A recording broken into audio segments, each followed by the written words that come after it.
We're going to go over the classwork problems on this 3.1C Base E worksheet.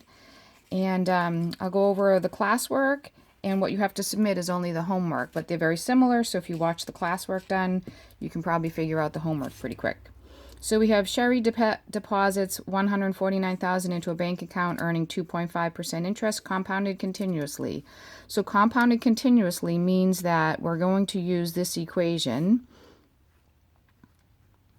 Instead of having to do 1 plus r over the number of terms, the compounding continuously just uses the natural number e. Okay, and so our P initial here is she puts 149,000 into the bank, and it's going to be compounding continuously, and the rate is 0.025, and the number of years is 15.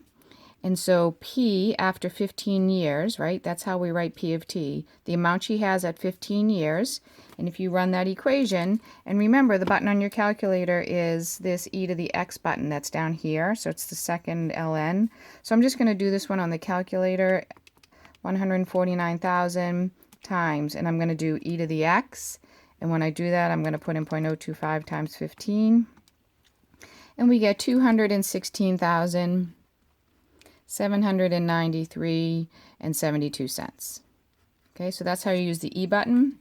Number 2 is if your bank is offering an interest rate, so R is 5%, compounded continuously, so we're using our compounded continuously formula.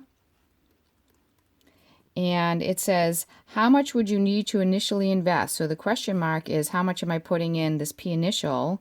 If after 21 years, so T is 21, we want to have P is equal to 60,000. And so we're going to plug in our values. 60,000 equals P initial times E raised to the 0.05 times 21. This is just a number here, so I can just divide both sides by E raised to the 0.05 times 21.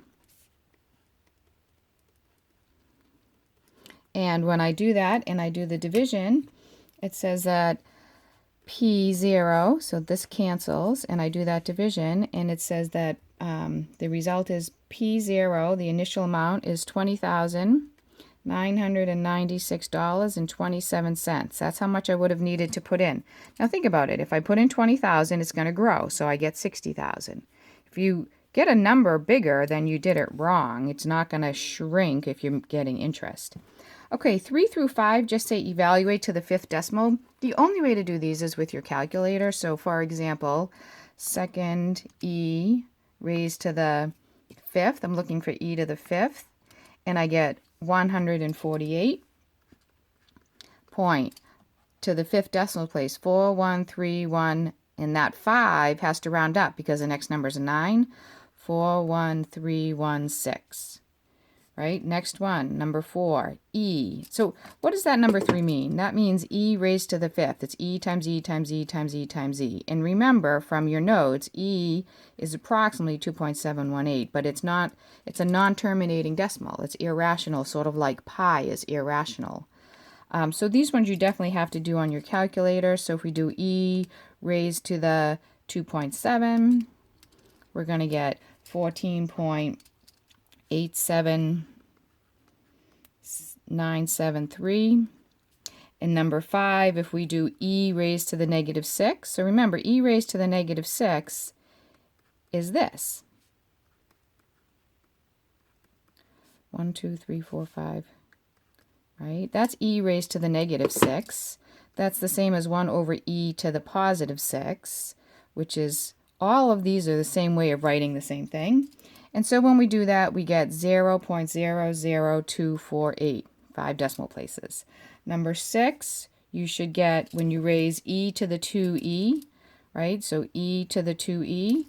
Well, on your calculator, you're still just doing second E to the X raised to the 2. And now I just want to put E. I don't want to put E to the X. And the E button is above the division side here. So we're going to do second E. So that's how you do E raised to the 2E on your calculator. And we get 229, let's see, 229.65166.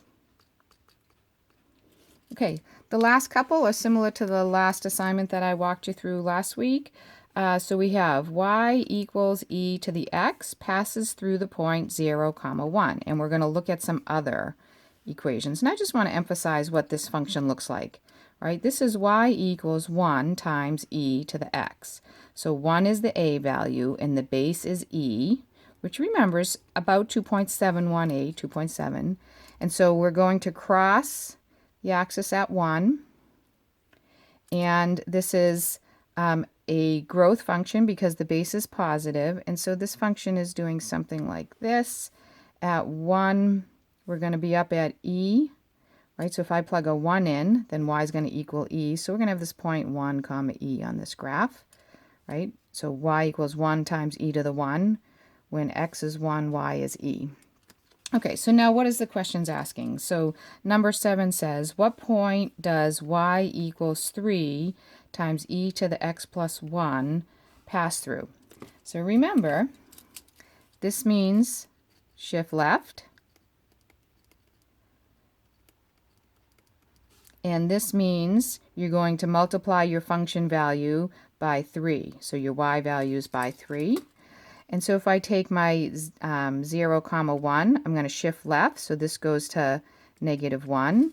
And I'm going to multiply the y value by 3. So -1, 3 would be on my graph. I would be shifting this whole graph left, 1, and then multiplying all the y values by 3.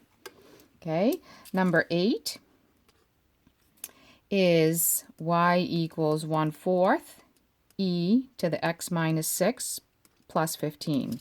So what's going to happen? We're going to shift right. So right shift 6. So that's my x value gets added 6 to it. I'm going to multiply my y value, gets multiplied by 1/4. And then my y value gets added 15. So I'm going to take my y value, I'm going to multiply it by 1/4 and then add 15 to it. So if I take my 0, 1,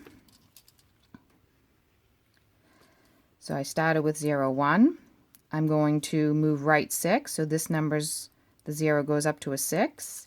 I'm going to multiply my y value by 1/4. So that's 1/4. And then I'm going to add 15. So I get 15 and 1/4. Okay. And then I'll turn the page. We'll do number 9 really quick, and that'll be it for this classwork. And the answers to the homework are posted in a different link. So we have y equals e to the x passes through 0, 1. And so what will y equals 5 e to the x plus 9 minus 4 pass through? So this is a left shift, a left translation. So we're going to make our x is going to subtract 9 from it. I'm going to multiply the y value times 5 and then subtract 4. So my 0, 1 is going to shift left, -9. I'm going to multiply the y value by 5 and then subtract 4. So 1 times 5 and then minus 4 is 1. And so this point is on this graph. And that's how you do the homework for 3.1c worksheet.